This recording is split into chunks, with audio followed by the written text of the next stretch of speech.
Bulletin का आगाज में आपको बताएं कि अफगान हुकूमत और फितनल खवारिज के गठजोड़ का पर्दाफाश हो चुका। फितनल खवारिज और अफगान हुकूमत गठजोड़ के नाकाबिले तरदीद शवाहिद मंजर आम पर। जराये के मुताबिक 30 और 31 जनवरी की रात डेरा इस्माइल खान की तहसील कराची में सिक्योरिटी फोर्सेस के कामयाब ऑपरेशन में फितनल खवारिज के 4 दहशतगर्दों को जहन्नुम हासिल किया। इस पर बात करने के लिए हमने राब्ता किया है ब्रिगेडियर रिटायर्ड मसूद अहमद खान से। ब्रिगेडियर साहब बहुत शुक्रिया चैनल 5 न्यूज को वक्त देने के लिए अपना कीमती। ब्रिगेडियर साहब बताइएगा, दहशतगर्दों को जहन्नुम हासिल कर दिया गया है, ISPR की जानिब से करारा जवाब दिया गया है फितनल खवारिज को और ऐसे मजमूम इरादे रखने वालों को, क्या कहेंगे इस बारे में?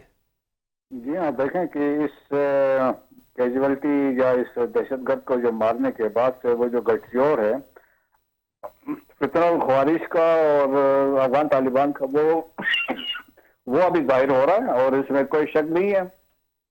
शुरू से भी इनका आपस में गठजोड़ था और जितने पाकिस्तान के अंदर हमले हुए हैं इसमें अफगान तालिबान ने फैसिलिटेशन की है। उनके लोग अफगान फाइटर्स इसमें शामिल थे। 66 के करीब अफगान तालिबान के जो लोग थे पाकिस्तान में मारे गए थे और इवन जो सुसाइड हमले थे उसमें भी ये लोग इन्वॉल्व थे। तो अब इंटरनेशनल कम्युनिटी भी मान गई है कि अफगानिस्तान की जो इन्वॉल्वमेंट है टेररिस्ट के साथ।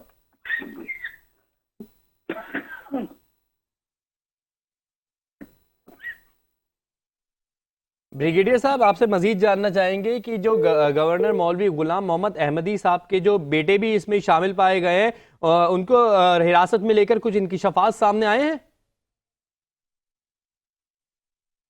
गालिबन कुछ टेक्निकल इश्यूज की वजह से हमारा राब्ता ब्रिगेडियर साहब से मुनक़ता हो गया। अपने नाज़रीन को दोबारा अपडेट दें कि अफगान हुकूमत और फितनल खवारिज के गठजोड़ का पर्दा फाश हो चुका। फितनल खवारिज और अफगान हुकूमत गठजोड़ के नाकाबिले तरदीद शवाहिद मंजर आम पर। ज़राए के मुताबिक 30 और 31 जनवरी की रात डेरा इस्माइल खान की तहसील कराची में सिक्योरिटी फोर्सेस के कामयाब ऑपरेशन में फितनल खवारिज के 4 दहशतगर्दों को जहन्नुम हासिल किया गया। हलाक दहशतगर्दों में अफगानिस्तान के सूबे बागदेश के नायब गवर्नर मौलवी गुलाम मोहम्मद अहमदी का बेटा भी शामिल था। ऑपरेशन डेरा इस्माइल खान की तहसील कराची के इलाके मदी में किया गया। हलाक दहशतगर्दों से अमरीकी साख्ता जदीद नाइट विजन समेत M16A4 और M स्नाइपर राइफल्स 24 भी बरामद। बागदेश के गवर्नर के हलाक किए जाने वाले बेटे की शनाख्त बदरुद्दीन उर्फ यूसुफ के नाम से हुई। अफगान हुकाम अब बदरुद्दीन उर्फ यूसुफ की लाश लेने से भी इनकारी हैं। पाकिस्तान ने कई बार अफगान हुकाम को लाश वसूली का कहा है, लेकिन अफगान साइड से मुसलसल इनकार किया जा रहा है। बदरुद्दीन इससे पहले अफगान तालिबान के तरबियती मरकज में तरबियत हासिल करता था और बाद में फितनल खवारिज का हिस्सा बना। बदरुद्दीन अफगानिस्तान से पाकिस्तान में दहशतगर्द हमलों की नई लहर में एक अहम किरदार के तौर पर बराह रास्त मुलव्विस था। अफगान तालिबान की क़यादत अब भी अफगानिस्तान में दहशतगर्द तंजीमों बशमूल फितनल खवारिज के साथ गहरे ताल्लुकात बरकरार रखे हुए है।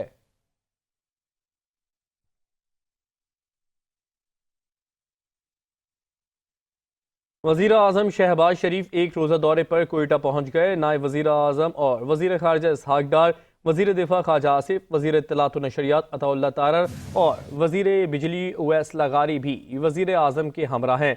दौरा कोयटा के दौरान वज़ीर आज़म मियाँ मोहम्मद शहबाज शरीफ गुज़श्ता दिनों कल्लात में दहशतगर्दों के खिलाफ ऑपरेशन में बहादुरी से लड़ते हुए जख्मी होने वाले सिक्योरिटी फोर्सेस के जवानों की तीमारदारी करेंगे। वज़ीर आज़म मियाँ मोहम्मद शहबाज शरीफ की कोयटा में सूबाई क़यादत से मुलाकात भी होगी और उन्हें अमन व अमान के हवाले से ब्रीफिंग भी दी जाएगी।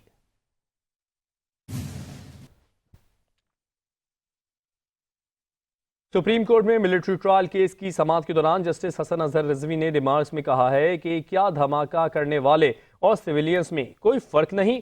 सुप्रीम कोर्ट में फौजी अदालतों में सिविलियंस के ट्रायल के फैसले के खिलाफ अपीलों पर समाअत शुरू होगी। जस्टिस अमीनुद्दीन खान की सरबराही में 7 रुकनी आईनी बेंच केस की समाअत कर रहा है। जस्टिस रिटायर्ड जव्वाद ईसर ख्वाजा के वकील ख्वाजा अहमद हुसैन ने यह दलाल का आगाज कर दिया। दलाल देते हुए एडवोकेट ख्वाजा अहमद हुसैन ने कहा कि सिविलियंस का कोर्ट मार्शल किसी सूरत नहीं हो सकता। फौजी अदालतों का तरीक़ेकार शफाफ ट्रायल के तकाजों के बरखिलाफ है। सुप्रीम कोर्ट के तमाम 5 जजेस ने फौजी अदालतों में ट्रायल के तरीक़ेकार के शफाफ होने से इत्तेफाक नहीं किया। जस्टिस हसन अजहर रिजवी ने इस्तफसार किया कि क्या धमाका करने वाले और आम सिविलियंस में कोई फर्क नहीं है। जिस पर ख्वाजा अहमद हुसैन ने जवाब दिया कि मैं किसी दहशतगर्द या मुलजिम के दिफा में दलाल नहीं दे रहा। सिविलियंस का कोर्ट मार्शल मुमकिन होता तो 21वीं तरमीम ना करना पड़ती। अदालत ने रिमार्क्स में कहा कि 21वीं तरमीम में तो कुछ जराइम आर्मी एक्ट में शामिल किए गए थे।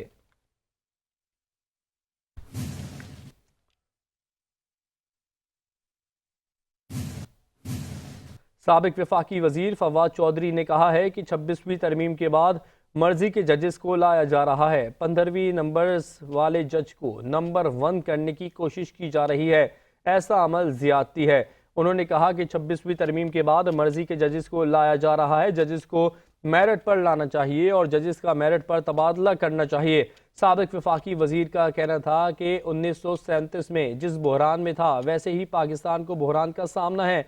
अभी तक वकला की तरफ से कोई मुतासिर कुन हिकमत अमली सामने नहीं आए। हमेशा से कह रहा हूं कि PTI को अलायंस बनाना होगा। मुज़ाकरात दोबारा शुरू हो सकते हैं।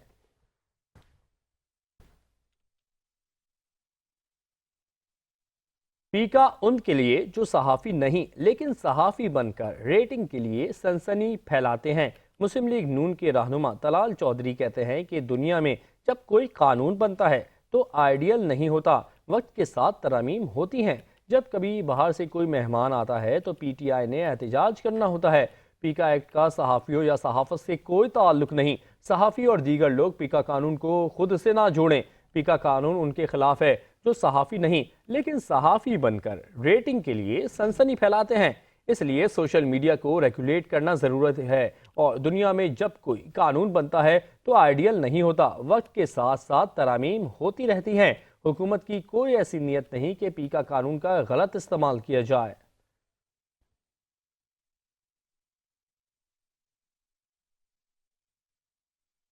वज़ीर आला खैबर पख्तूनख्वा अली अमीन गंडापुर का कहना है कि कुर्रम में जिरगे के जरिए बड़े मसाइल पर काबू पा लिया गया है। उन्होंने कहा कि कुर्रम में क़याम अमन के लिए हुकूमत ने संजीदा इकदाम किए हैं। अमन की राह में रोड़े अटकाने वालों से हुकूमत आहनी हाथों से निपटेगी। उन्होंने कहा कि कुर्रम में चंद जगहों पर शरपसंद हैं जिनके सरों की कीमत मुकर्रर की है।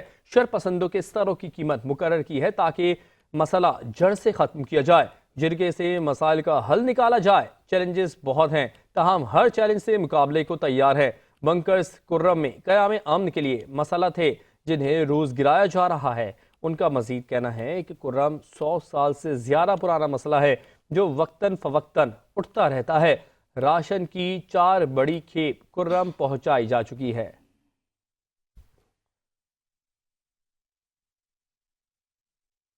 मुशीर इत्तलात खैबर पख्तूनख्वा बैरिस्टर मोहम्मद अली सैफ का कहना है कि पीका एक्ट और 26वीं तरमीम जाली हुक्मरानों के गले पड़ेंगे। उन्होंने कहा कि जाली हुकूमत नामुकम्मल पार्लियामेंट से काले कवानीन पास कर रही है।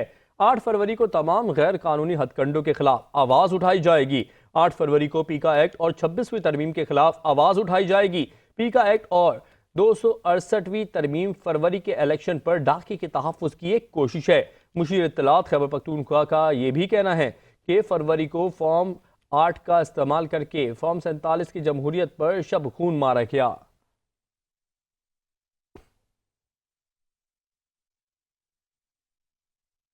खैबर पख्तूनख्वा के जिले कुर्रम में क़याम अमन के लिए फरीकैन का दूसरा जिरगा आज पेशावर में होगा। ज़राए के मुताबिक जिरगे में दोनों फरीकैन शिरकत करेंगे। जिरगे के दूसरे दौर में क़याम अमन पर तफसीली बातचीत और उमायदीन को करीब लाने की कोशिश होगी।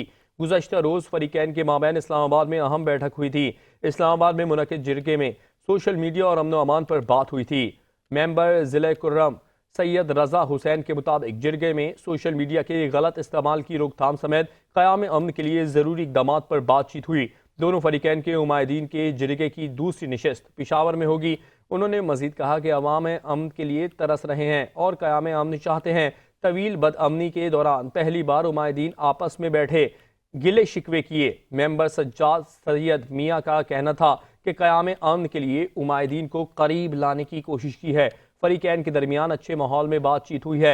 एक और मेंबर वली सैयद मियाँ ने कहा है कि जिरगे में एक दूसरे के हुकूक का ख्याल रखने पर भी इत्तेफाक किया गया है।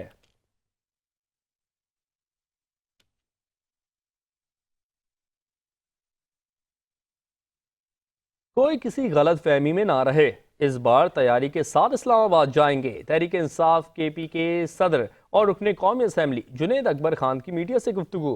कहते हैं हमें तवक्को नहीं थी कि हम पर इस्लामाबाद में गोलियां चलाई जाएंगी। बानी ने हुक्म दिया तो उन्हें और अवाम को मायूस नहीं करेंगे। जिस थाने में पीटीआई का वर्कर कैद होगा उस थाने के बाहर धरना देंगे। हम दरमियानी रास्ता निकालना चाहते हैं ताकि एक पुरअमन हल की तरफ जाए। सवाबी का जलसा तारीखी होगा। हुकूमत में तब्दीलियां वजीर आला का मैंडेट है, मेरा कोई अमल दखल नहीं।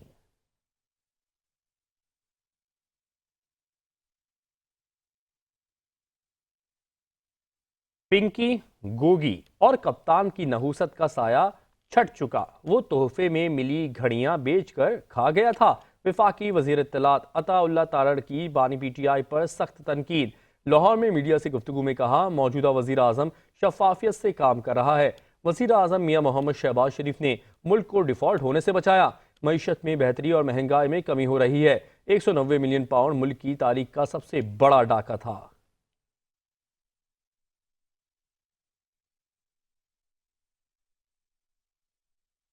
अवाम ने बानी पीटीआई को वोट दिया। शहबाज शरीफ सिर्फ 17 सीटों के मालिक हैं। पीटीआई के मरकजी रहनुमा असद कैसर का सवाबी में अवामी इज्तिमा से खिताब। कहा उन्होंने जबरदस्ती जो मैंडेट हमसे छीना है उसे वापस लेंगे। 26वीं आईनी तरमीम के बाद उन्होंने अमलन अदालती निज़ाम को महकूम बना दिया है।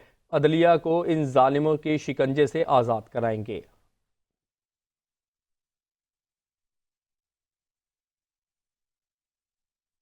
इससे पहले विफाकी वजीर दाखिला मोहसिन नकवी ने भी स्पीकर कौमी असम्बली अयाज सादिक से मुलाकात की।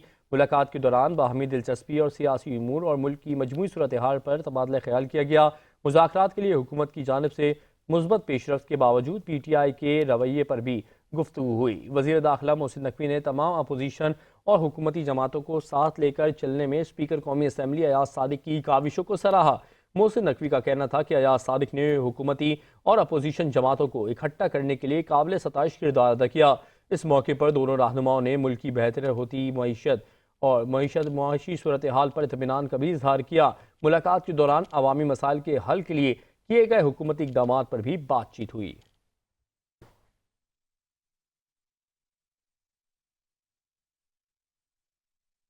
सदर मुमलिकत आसिफ अली जरदारी 4 रोज़ा दौरे पर कल चीन रवाना होंगे। तर्जुमान दफ्तर खारजा के मुताबिक सदर मुमलिकत 4 से 8 फरवरी तक चीन 2025 का दौरा करेंगे। आसिफ अली जरदारी चीन के सदर शी जिनपिंग की दावत पर दौरा कर रहे हैं। आसिफ अली जरदारी दौरे के दौरान सदर शी जिनपिंग और वज़ीर आज़म ली कियांग से भी मुलाकात करेंगे। तर्जुमान का कहना है कि सदर मुमलिकत आसिफ अली जरदारी दीगर सीनियर चीनी रहनुमाओं और क़यादत से भी मुलाकात करेंगे। दौरा चीन के दौरान सी पैक पर बातचीत होगी। इंसदाद दहशतगर्दी और सिक्योरिटी ताउन पर भी तबादला ख्याल किया जाएगा।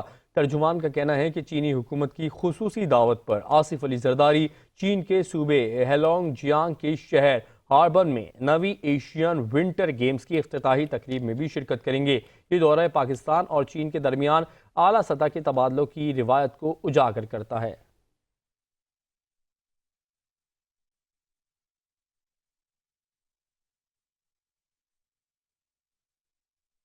दीगर खबरें शामिल करते हुए आपको बताएं कि महकमे सेहत की जानिब से 2019 से 2024 तक 5 सालों में 11 अरब 95 करोड़ रुपए की खर्च से 37 मंसूबे मुकम्मल कराए जाने का इंकिशाफ सामने आया है। महकमे सेहत ने 5 साल कारकर्दगी रिपोर्ट वजीर आला को पेश कर दी है। इस बारे में मजीद जानते हैं नुमाइंदा 5 न्यूज़ शकील नाइच से। जी शकील नाइच, आगाह कीजिएगा इस हवाले से। देखें, महकमे सेहत ने अपनी 5 साल कारकर्दगी रिपोर्ट 2019-2024 जी हैरत की बात ये इतना जिसका इतना भारी बजट होता है उसका तो साल में कोई 50-100 वो मुकम्मल होने चाहिए। 5 सालों में सिर्फ 37 जो मनसूबे वो मुकम्मल हुए 11 अरब 95 करोड़ के अखराजात से। यानी इस हिसाब से अगर सोचा जाए तो 7 मंसूबे एक साल में हुए। ये बहुत हैरत अंगेज बात है। और इस मंसूबों में जो एक और चौंका देने वाली चीज वो ये है कि 19 मंसूबों के जो है ना PC4 यानी PC1, 2, 3, 4 4 दफा एक मंसूबे को उन्होंने नजरसानी किए। PC4 पेश की गई, 14 मंसूबों की PC4 पेश ही नहीं की गई और 4 जो PC4 पेश की गई वो नाकाबिल अमल थी, लिहाजा उन्हें रद्द कर दिया गया। मंसूबे में जो है वो 2019-20 में 4 मंसूबे, 2020-21 में 13 मंसूबे, 2021-22 में 5 मंसूबे, 2022-23 में 6 मंसूबे और 2023-24 में 7 मंसूबे मुकम्मल कराए गए हैं। ये मंसूबे कराची, हैदराबाद, दादू, लाड़काना, नवाबशाह, खैरपुर, सांगड़, थरपारकर, उमरकोट, जामशोरो, ठट्ठा और सखर में मुकम्मल कराए गए हैं।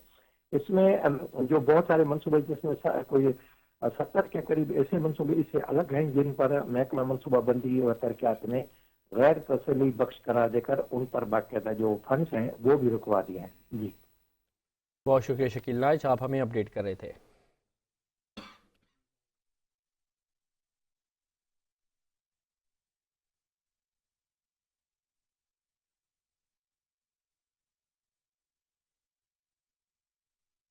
यहाँ आपको बताएं कि शाह लतीफ़ में कार्रवाई के दौरान पुलिस ने छोटू गैंग के कारिंदे गिरफ्तार कर लिए।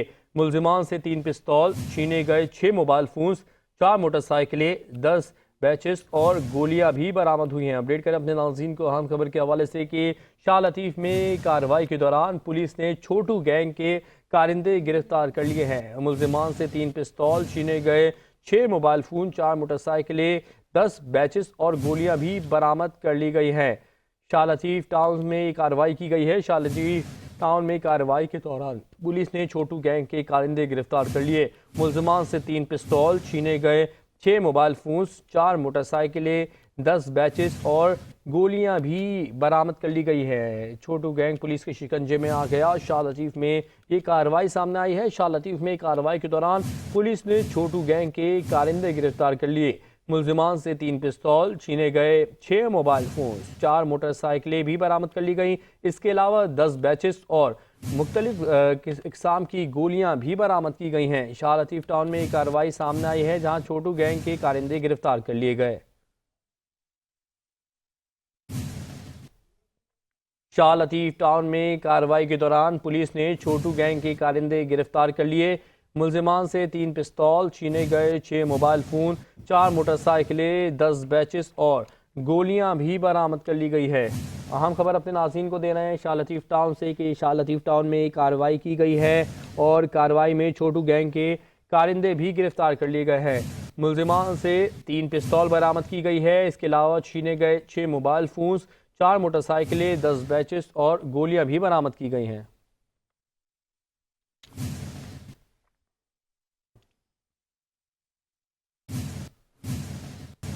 तर्जुमान इमरजेंसी ऑपरेशन सेंटर के मुताबिक मुहिम में सिंध के 1 करोड़ 6 लाख से ज़ायद बच्चों को पोलियो से बचाव के कतरे पिलाने का हदफ मुकर्रर किया गया है।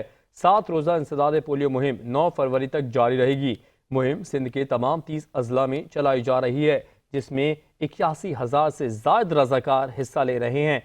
तर्जुमान के मुताबिक पोलियो रज़ाकारों की सिक्योरिटी के लिए 21,000 से ज़ायद सिक्योरिटी एहलकार तैनात किए गए हैं। गुज़श्ता बरस पाकिस्तान में पोलियो के 73 केसेस रिपोर्ट हुए थे, जिनमें से 22 केसेस का ताल्लुक सिंध से था।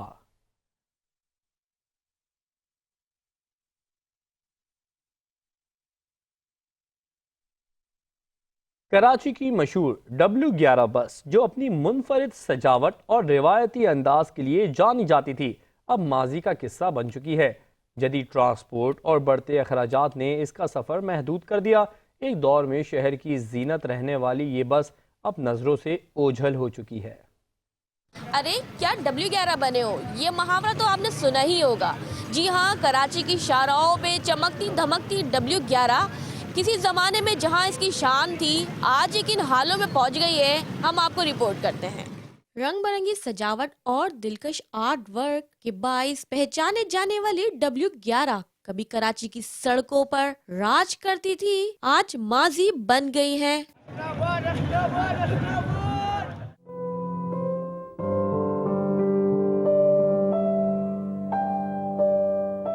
ये बसें अपनी आराइशी लाइटों, तेज मौसीकी और मुनफरिद अंदाज की वजह से न सिर्फ मकामी बल्कि गैर मुल्की सियाहों के लिए भी तवज्जो का मरकज थी। कम हो गई गाड़ियाँ, ये चिंची की वजह से, चिंचियाँ ज्यादा चल रही हैं। एक टाइम से चल रही है W11, बहुत पुरानी चल रही है। वक्त गुजरने के साथ साथ जदीद ट्रांसपोर्ट सिस्टम के आने से और महंगाई के बाइस W11 की रौनकें मान पड़ गयी। लवाली से लेके नू कराची का सारा ही रोड खराब है, आगे के रोड बंद है और एक ये लाल बसें वगैरह चल गई हैं, आपको पता है इसमें कमाई खत्म हो चुकी है। यही W11 जो कभी दुल्हन की तरह सजी होती थी, माजी की याद बन चुकी है। कराची की सड़कों पर अब इसकी मिसालें तो दी जाती है, मगर ये खुद कहीं खो चुकी है। रंग रोशनी मौसीकी की थी पहचान, आज खो चुकी है अपनी शान। जो चलती थी राज से शाहराहों पर, आज खो गई है जमाने की राहों पर। कैमरामैन कैसर हबीब के साथ उरूज रिजवी, 5 न्यूज़, कराची। कारोबारी दुनिया का अहवाल शामिल करते हुए आपको बताएं कि पाकिस्तान स्टॉक एक्सचेंज में आज कारोबारी हफ्ते के आगाज में मंदी का रुझान देखने में आ रहा है। PSX 100 इंडेक्स में 1719 पॉइंट्स का इजाफा। बाजार हिस्स का 100 इंडेक्स 249 पॉइंट्स की कमी के बाद 1,14,006 पर आ गया। अब तक के कारोबार के दौरान आज इंडेक्स 1,14,620 पॉइंट्स की बुलंदी पर पहुंचा।